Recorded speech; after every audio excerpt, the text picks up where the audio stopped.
Star Wars only. I don't know what the fuck your problem is. The upcoming Star Wars live-action show The Mandalorian that's debuting on Disney Plus November 12th when the streaming service launches has a lot of influence from outside people other than just Jon Favreau, the showrunner. You have people like Dave Filoni, you have people like Taika Waititi, but you also have people like George Lucas, the founder and creator of Star Wars, and he gave some advice to Jon Favreau that Jon Favreau revealed at Vanity Fair's new Establishment Summit, and he says that George Lucas told Favreau not to focus too much on nostalgia, but rather to focus on the fans outside the galaxy far, far away. Here's exactly what Favreau had to say about the matter. He said, with Star Wars, part of that responsibility is remembering that part of your audience is the whole generation that's coming of age, and through stories, we express our values to the next generation, and so one of the things he said was to not lose sight that is the main audience for stories. He continued by saying, while Star Wars and the stories set in that world are great for us who grew up with it and feel nostalgic, you're trying to teach life lessons through the themes and conflicts that arise among these characters. And I absolutely love that Jon Favreau has brought Lucas on set, has taken his advice and used some of the themes and ideas that Lucas had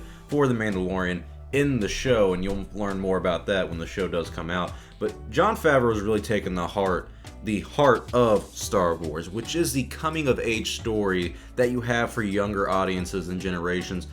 A lot of us Star Wars fans, myself included, grew up with the franchise. I don't even remember when I first saw Star Wars. It has always just been a part of me because I've always been a fan since before the ages of 2, probably. It's just a part of my life that has never left and likely never will. And one of the beautiful things about Star Wars, and I specifically talk about the original trilogy here, is that it captures the innocence of childhood.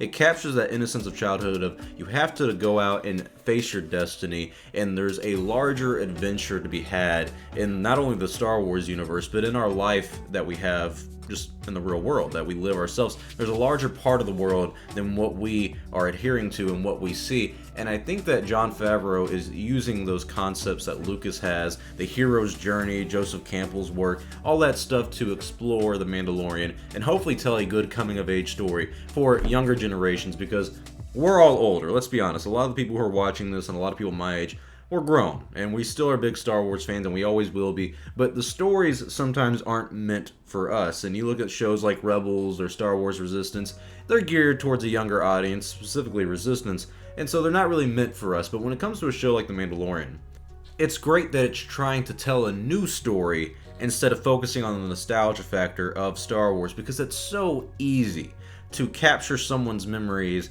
and then 30, 40 years later retell it or just show it again. And it's basically what I don't like about a lot of movies nowadays and a lot of shows and stuff you see where it's, hey, you like this because you remember this? Well, that's why you like this, right?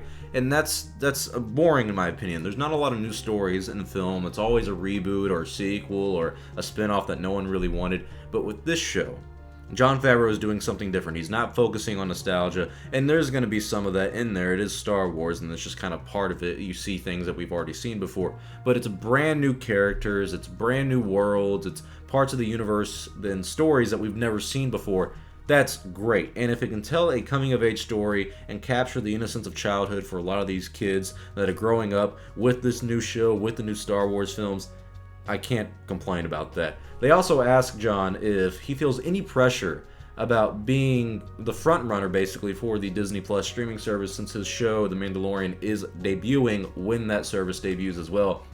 He says, I don't feel the pressure except to the audience that's seeing what I'm making, and I feel that pressure every time. And I think, much like the chefs I learned from when I was training to play that role, there's a certain stripe of personality that are attached to telling stories, which is you want to do something, but the experience isn't complete until the people that eat the meal / watch the show / watch the movie reacts to it.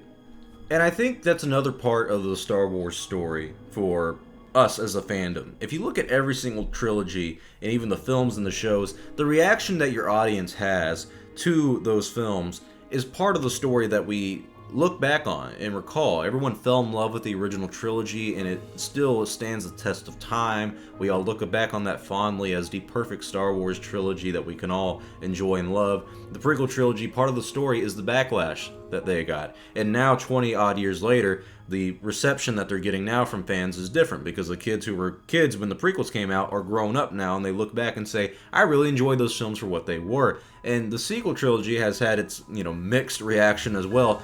And it's interesting to see how that story is going to evolve in 5, 10, 15, 20 years if the kids that are young now, who are growing up with the new Star Wars, are going to look back on the films a lot more fondly than maybe some of us older folk. And that's a big part of the story, in my opinion, the Star Wars fandom reaction to the Star Wars films. And I like that Jon Favreau, as a filmmaker, as a content creator in the Star Wars realm now, is admiring that in a way and looking to the reaction of fans as kind of the interest that he has. And that, to me, shows that if we have any criticism for the show for season 1, he's probably going to hear us out a little bit. They've already been working on season 2. The production just started this month, I believe. They actually pushed that up because I think they delayed the Cassian Andor show and upped the Mandalorian show to kind of take over. But that's another story. But tell me your thoughts below about what Jon Favreau had to say, and taking Lucas's advice on not focusing on nostalgia and telling a story for the kids that are younger, and the coming-of-age story that we need in the Star Wars universe. Hope you guys enjoyed this video. I'll see y'all next time, and may the Force be with you, always.